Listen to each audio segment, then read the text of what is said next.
This video is about the U.S. President Franklin Pierce. I explain how he became president and what he achieved. Franklin Pierce was born on November 23, 1804, in Hillsborough, New Hampshire. He grew up in a family that valued education and public service. Pierce attended Bowdoin College in Maine, where he graduated in 1824. After college, he studied law and became a lawyer in New Hampshire. His early life experiences shaped his character and prepared him for a career in politics. Before becoming president, Pierce had a successful political career. He served in the New Hampshire legislature and was elected to the U.S. House of Representatives. Pierce was also a U.S. Senator from New Hampshire from 1837 to 1842. He was a member of the Democratic Party and gained a reputation as a skilled politician. His political experience helped him build connections and support for his future ambitions. Franklin Pierce was inaugurated as the 14th President of the United States on March 4, 1853. He took office during a time of great tension over the issue of slavery. Pierce believed in the idea of manifest destiny, which was the belief that the United States should expand across the continent. He aimed to unite the country and promote national growth. His presidency began with high hopes for progress and unity. One of the most significant events during Pierce's presidency was the Kansas-Nebraska Act of 1854.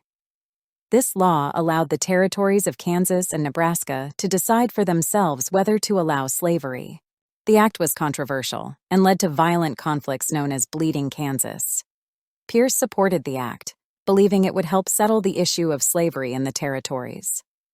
However, the violence and division it caused further increased tensions between the North and South.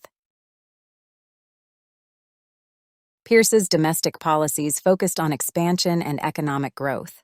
He supported the construction of a transcontinental railroad to connect the eastern and western parts of the country.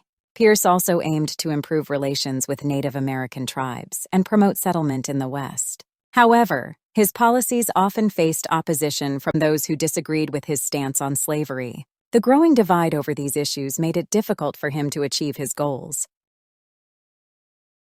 During Pierce's presidency, foreign relations were an important focus. He sought to expand American influence in Central America and Asia. Pierce supported the idea of acquiring Cuba from Spain, which was a controversial proposal. He also sent Commodore Matthew Perry to Japan to open trade relations, which led to the Treaty of Kanagawa in 1854. His foreign policy aimed to strengthen the United States' position in the world. Franklin Pierce is often remembered for his controversial presidency during a time of great national division. His support for the Kansas-Nebraska Act and the resulting violence contributed to the growing tensions between the North and South. Although he aimed to promote unity, his presidency is often viewed as a failure in addressing the issue of slavery. Pierce's legacy is complex, as he is sometimes seen as a president who struggled to lead during a turbulent time. His actions had lasting effects on the political landscape of the United States. After leaving the presidency in 1857, Franklin Pierce returned to New Hampshire. He faced criticism for his presidency and largely withdrew from public life. Pierce continued to practice law and remained active in local affairs. He also traveled to Europe, where he sought to escape the political pressures of his time. Franklin Pierce passed away on October 8, 1869, leaving behind a mixed legacy in American history. Franklin Pierce married Jane Means Appleton in 1834, and they had 3 children together. Tragically, their only surviving son died in a train accident shortly before Pierce took office. This loss deeply affected Pierce and his wife, and they struggled with grief throughout his presidency. Pierce was known for his warm personality and strong friendships, but his personal life was marked by sadness. His experiences shaped his views on leadership and the challenges of public service.